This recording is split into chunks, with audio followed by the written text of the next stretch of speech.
Welcome to carving art. So ఈరోజు dragon ఫ్రూట్తో చేస్తున్నాను. So దీంట్లో మనకు ఈ సైడ్ అక్కర్లేదు.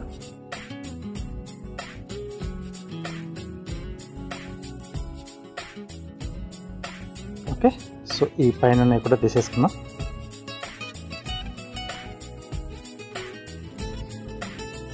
సో బాటంలో ఇక్కడ ఒక రోజ్ ఫ్లవర్ చేస్తున్నాను.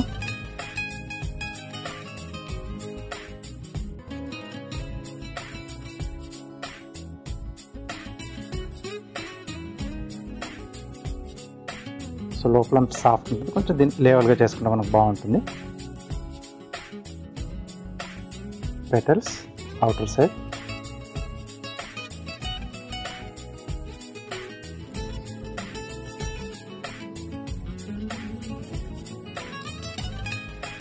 సో మీరు నేర్చుకున్న కాలేజ్లో ఇది కూడా చాలా ఇంపార్టెన్స్ కదా.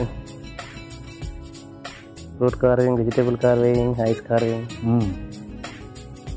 సో ఫుడ్ని వండడమే కాదు, ప్రెజెంటేషన్ అనేది కూడా ముఖ్యం, చాలా చాలా ముఖ్యం.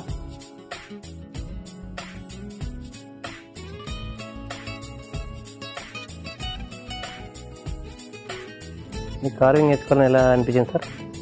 డిఫరెంట్గా ఉండాలి. ఉన్న ఫ్రెండ్ సర్కిల్లో నాకంటూ ఒక ప్రొఫెషన్ డిఫరెంట్గా ఉండాలి, నా ఐడెంటిటీ కూడా కొద్దిగా డిఫరెంట్గా ఉండాలి అనే ఒక ఐడియాతో దీని వైపు రావడం జరిగింది. ఓకే, సో ఇవి తర్వాత మనం ఇలా ఓపెన్ చేసేసుకుంటాం.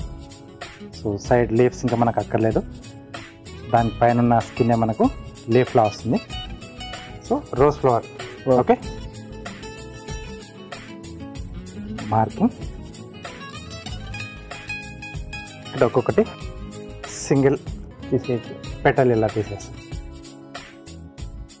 సో కొంచెం లేవల్గా కాకుండా జిగ్జాగ్గా అప్ డౌన్స్ ఉండే విధంగా చూసుకోవాలి ఈ పెటల్ యొక్క అడ్జస్ట్మెంట్కి.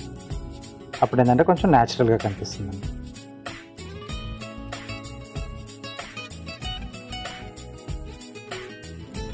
దీంట్లో మనకు 2 కలర్స్ దొరుకుతాయి కదా డ్రాగన్ ఫ్రూట్లో, పింకిష్ కలర్లో కూడా ఉంటుంది. ఓకే సో దాంతో కూడా బాగుంటుంది. సో ఫ్రెండ్షిప్ డే కాబట్టి నేను వైట్ కలర్ చూస్ చేసుకున్నాను.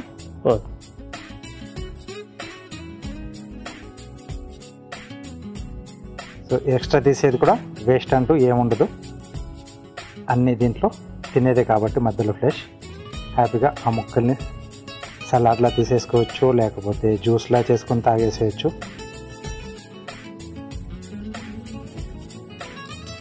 ఈ మధ్యలో చాలా మంది జ్యూస్ చేస్తున్నారు. ఇంతకుముందు మనం ఫుడ్ కాంపిటీషన్లో చూసాము, ఫార్మింగ్ చేస్తాం కదా సార్. సో అంటే అదివరకు ఎక్కువగా మనకు తెలిసేది కాదు. సో ఈ మధ్యలో చాలా దొరుకుతున్నాయి, రోడ్డు మీద ఈజీగా దొరుకుతున్నాయి, అందరికి అందుబాటులో వచ్చాయి కాబట్టి అందరు కూడా కొంచెం ఫార్మింగ్ కూడా బాగుంది సార్. ఇది సోషల్ మీడియాలో అందరికి తెలుస్తుంది కాబట్టి అందరు వాడుకోవడానికి అవైలబిలిటీ కూడా బాగుంది. Yes sir.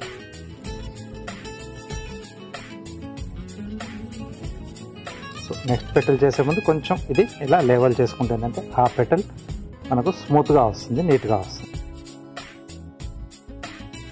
సో స్టార్టింగ్లో మీరు కార్వింగ్ నేర్చుకునేటప్పుడు ఎన్ని వెజిటేబుల్ వేస్టేజ్ చేసేవాళ్ళు మీరు కాలేజ్లో? చాలా వేస్టేజ్ చేస్తారు సార్. సో కాలేజ్ కాబట్టి సో వాటిని మీకు లంచ్లో మళ్ళీ we used to bring from the Raitu Bazar and we used to make in the room also sir for practicing. Okay, so మీకు ఒకసారి క్లాస్లో చూసిన తర్వాత వాళ్ళే వాటిని పర్ఫెక్షన్ కోసం మీరు రూమ్లో రైతు బజార్ వెళ్ళేసి మార్కెట్ టమాటోతో చేపిస్తారు. That was the easy one. After that beetroot, potato. Practice కోసం కొంచెం పొటాటో ఎస్ ఎడ్ చేసి కొంచెం తీసేద్దాం. సో ఫుడ్ని ఎట్లా అయితే మనం నీట్గా ప్రజెంట్ చేయాలనుకుంటాం, కార్యం కూడా అంతే. ఎక్కడెక్కడైతే నీట్నెస్ లేదో అక్కడ మళ్ళీ ఒకసారి మనం ట్రిమ్ చేసేసి ఆ వేస్టేజ్ అంతా తీసేస్తే, అంటే కష్టపడిందే ఏది కూడా రెడీ కాదు మనకి. ఎలాగైతే డిష్ మనం ఎలా అయితే కష్టపడి చేస్తామో కార్యం కూడా అంతే కష్టపడతాం. కాబట్టి ఆ ప్రెజెంటేషన్ అనేది కూడా బాగుండాలి, ఫైనల్ లుక్ అనేది కూడా బాగుండాలి. కాబట్టి ఇవన్నీ కూడా కంపల్సరీ చేసుకోవాలి.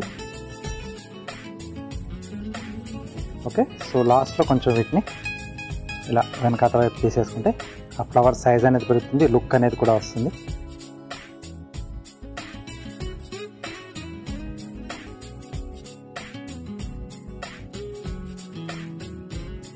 ఒకే దాంట్లోకి వెళ్ళి తీసుకున్నానికి ఎంత బాగుంది. దీన్ని కొంచెం ఎవరికైనా వేయాలనుకుంటే మనం బ్యాక్ సైడ్ కొంచెం జాగ్రత్తగా టూత్ పిక్స్ కానీ లేకపోతే కబాబ్ స్టిక్స్ కానీ మనం ఇలా పెట్టేసేస్తే హ్యాండ్కి ఇలా పట్టుకోవడానికి బాగుంటుంది. ఓకే, సో ఇలా ఇవ్వడానికి కూడా బాగుంటుంది. Thank you sir. ఓకే.